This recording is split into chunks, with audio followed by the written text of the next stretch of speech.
సంగారెడ్డి జిల్లాలో double bedroom ఇళ్ల లబ్ధిదారులు ఆందోళనకు దిగారు. జహీరాబాద్లోని డబుల్ బెడ్రూమ్ ఇళ్ల ముందు లబ్ధిదారులు బైఠాయించి ప్రభుత్వానికి వ్యతిరేకంగా నినాదాలు చేశారు. లబ్ధిదారులకు బీఆర్ఎస్ నాయకులు మద్దతు తెలిపారు. కేసీఆర్ హయాంలో డబుల్ బెడ్రూమ్ ఇళ్లకు పట్టాలు ఇచ్చి 20 నెలలవుతున్నా కాంగ్రెస్ ప్రభుత్వం ఇంకా తాళాలు ఇవ్వటం లేదంటూ లబ్ధిదారులు నిరసన వ్యక్తం చేశారు. ప్రభుత్వం వెంటనే స్పందించి తమకు డబుల్ బెడ్రూమ్ ఇళ్లకు తాళాలు ఇవ్వాలని లబ్ధిదారులు డిమాండ్ చేశారు.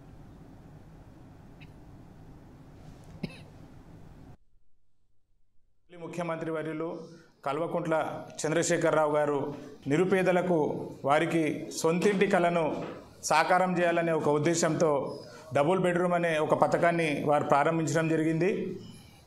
తెలంగాణ ప్రభుత్వంలో జైరాబాద్ నియోజకవర్గంలోని హోతికే గ్రామంలో మా నియోజకవర్గ శాసనసభ్యులు మాణిక్రావు గారు, అలాగే జిల్లా అప్పటి మంత్రివర్యులు తన్నీరు హరీష్ రావు గారి కృషితో సుమారు 36 కోట్ల ప్రభుత్వ నిధులతో 660 డబుల్ బెడ్రూమ్లను నిర్మించడం జరిగింది. ఈ యొక్క డబుల్ బెడ్రూమ్లను అక్టోబర్ 7, 2023లో అప్పటి మంత్రివర్యులు స్థానిక శాసనసభ్యులు వాటిని ప్రారంభించి లబ్ధిదారులకు గుర్తించి ఇలాంటి పట్టాలను కూడా ప్రభుత్వం అధికారులు తహసీల్దార్ గారు వారికి ధృవీకరిస్తూ పట్టాలను కూడా వారికి ఆ రోజు ఇవ్వడం జరిగింది.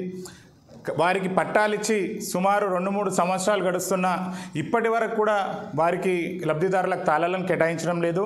కాంగ్రెస్ పార్టీ నాయకులకు ఒకటి అడగదలుచుకున్నాము. గతంలో నిష్పాతపాతంగా మీరు ఎంక్వైరీ చేసి లక్కీ డ్రా ద్వారా మీ రెవెన్యూ అధికారులే గతంలో లబ్ధిదారులను గుర్తించి ఈ యొక్క సర్టిఫికేట్లను ఇవ్వడం జరిగింది. మళ్ళీ వారిని ఎంక్వైరీల పేరుతో ఎందుకు మీరు వారిని ఇబ్బంది పెడుతున్నారు? లబ్ధిదారులకు గత ప్రభుత్వంలో నిర్మించినటువంటి డబుల్ బెడ్రూమ్లకు లబ్ధిదారులకు అందిస్తే కేసీఆర్ గారికి మంచి పేరు వస్తుందని వీళ్ళు జీర్ణించుకోలేక ఈరోజు డబుల్ బెడ్రూమ్లను లబ్ధిదారులకు అందించకుండా కావలసి వీరు సమయం